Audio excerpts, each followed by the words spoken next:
Reality is we all need to be paying ourselves from what we are earning, whether it's from a job, whether it's from entrepreneurship. And when you finally have a nest egg of something set aside, I'm always going to be a fan of saying, put it in a vehicle that can compound enough to get you where you want to go. And for me, I can make real estate produce 20 to 30% all day long. And 20 to 30% a year, that's enough to become something with time. And that gets more exciting with time.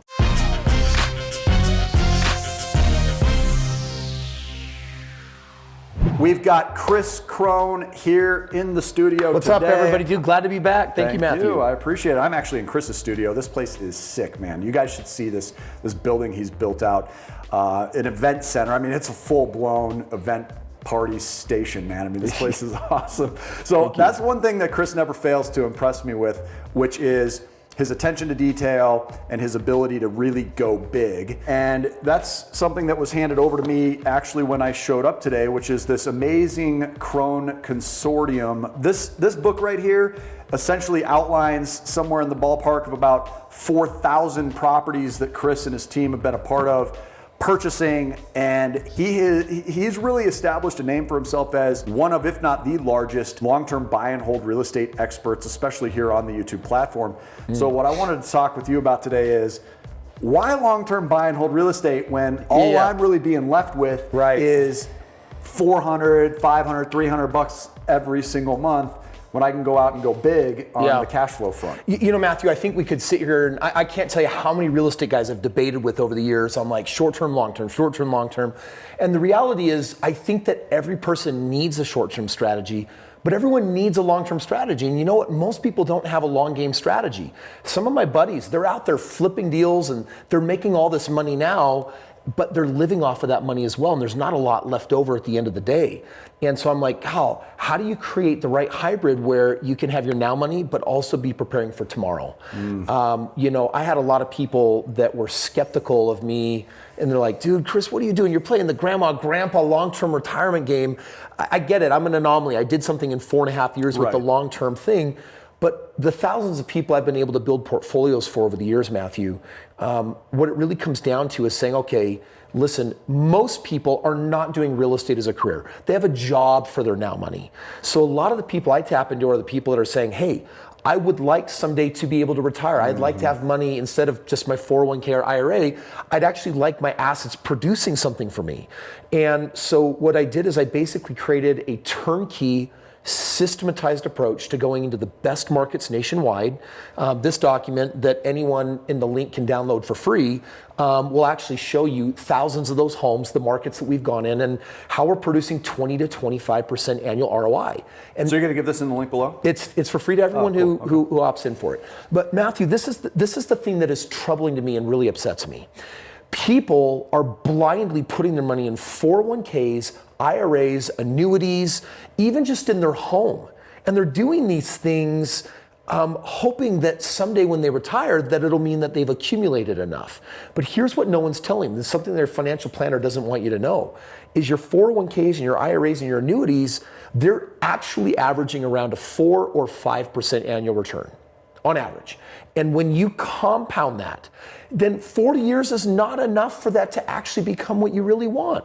And people they're not doing the basic math. We put our head down, we work hard, we throw our money in these vehicles, they don't get us what we want.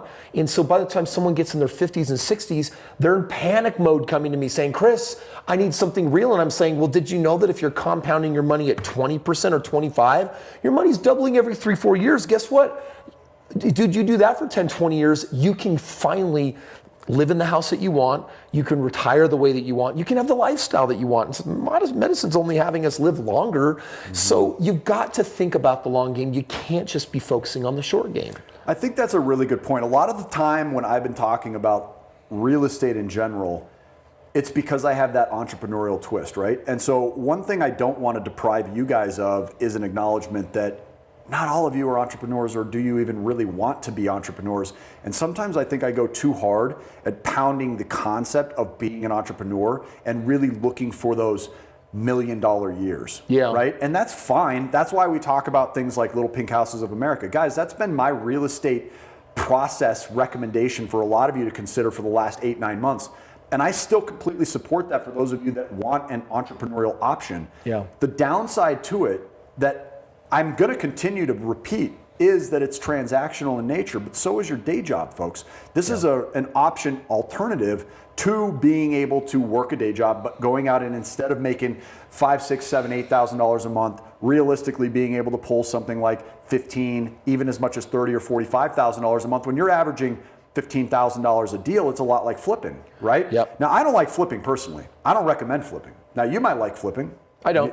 Okay. I personally think flipping is a huge mistake. I think it's a big risk. I think you can get caught with your pants down, and when the market turns and your money is in that deal, yep. I saw people sink so quickly. We both did. And so ultimately, I steer people away from that. When it comes to the little pink houses concept, and it's, hey, you can get in with little to no money, and it's just about putting the hours in, that's a different story. Agreed. What this is we've got this situation where we're no longer transacting our time for money. Yep. And so over that decades-long process, what you're arguing to me is, hey, we've got to build a long-term net worth transition away from the workload. So by the way, if I buy a house and it has a $300-$400 a month cash flow, you're right. You can't retire on that. Like, and then you're thinking, well, Chris, if I do 4 of those, then I got $1,500 a month. Big whoop. Right, it's nothing. And you're right, it is nothing. That's not, it's not designed to get you out of your job. Mm-hmm. But you know what? What starts off as a small thing has the ability over time to become something crushingly, massively huge. As in, like right now, my time transacts at multiples of tens of thousands per hour. Exactly. And that's because I have all of this wealth, I have all this real estate.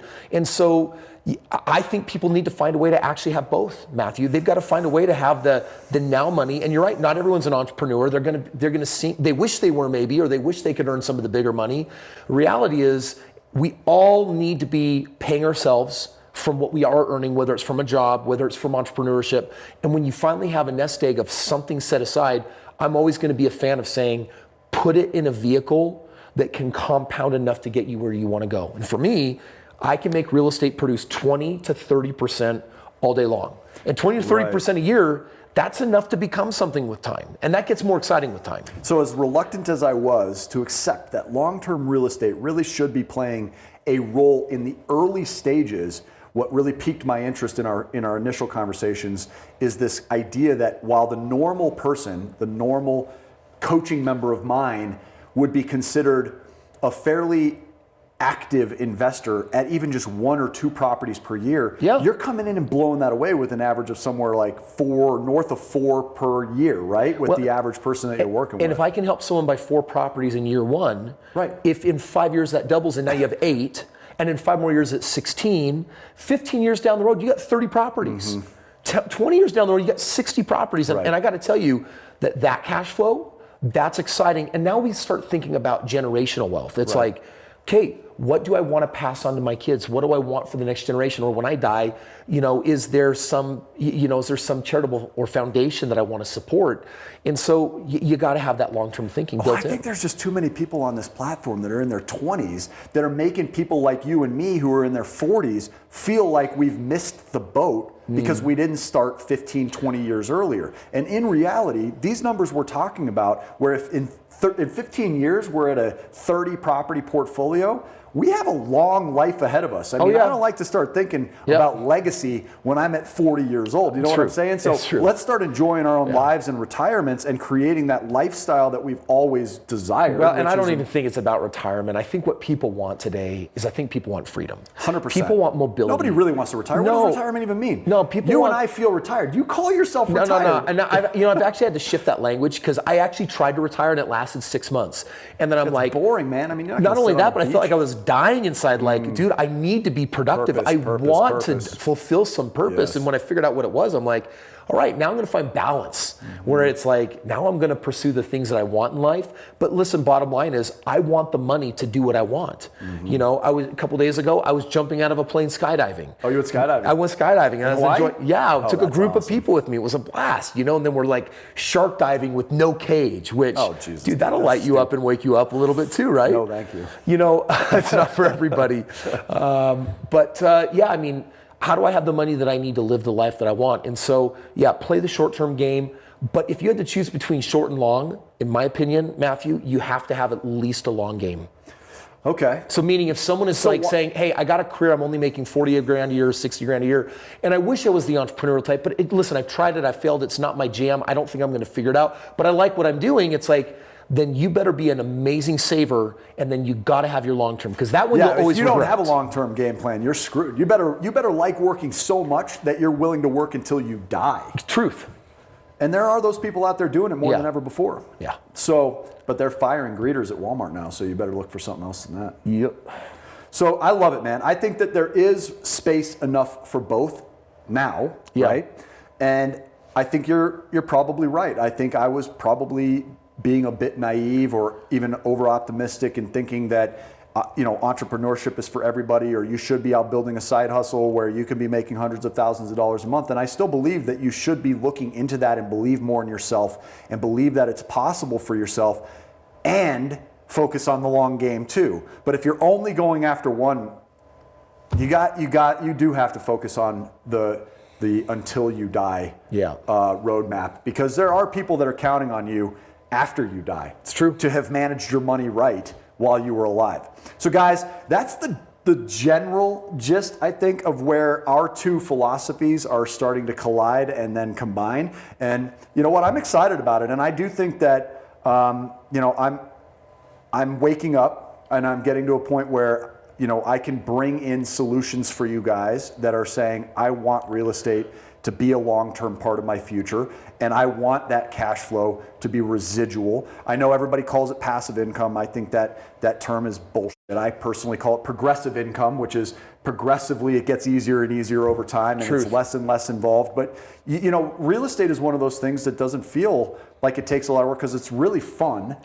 For people who like it. For people who don't like it, it's not fun at all. The reality is, my experience is also that there's people that are hands-on and they have to go to Home Depot. I hate that. I actually do too. I did that, I'll never do it again. But then you have your other people that are saying, dude, how do I get all the money real estate can offer and be hands-off? And frankly, that's where I'm excited about what we've put together, which is this approach to saying, hey, listen, Matt, you're rich. And because of that, you need to be long-term anyway.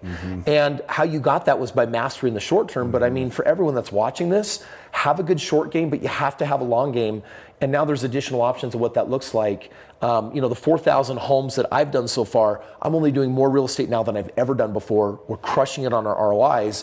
And the wealth division that VIP is putting together, it's amazing. Right. You're now teeing up another opportunity for people to say, the higher ROIs are there, but I get to keep it passive. I don't have to turn this into a side hustle or a day job. 100%. My money can actually go to work for me, and I still get that ownership. I love that. Yeah, great clarification, because that's true. I mean, returns that are north of 20%, you can be way more hands-off. You can rely on the experience from somebody that's done it 4,000 times. Guys, how can you realistically think that you're gonna jump in as a DIYer and have anywhere close to the amount of success as somebody that's done something 4,000 times before you? So I would reconsider doing this yourself. I think you will have a long, ugly road ahead of you. Take it from two people who have learned the hard way when it comes to real estate. But aside from that, we are going to throw a link in the description below so you guys can take a look at the starting stages of this wealth division the VIP is putting together with Kris and his team, where they will do the heavy lifting for you guys.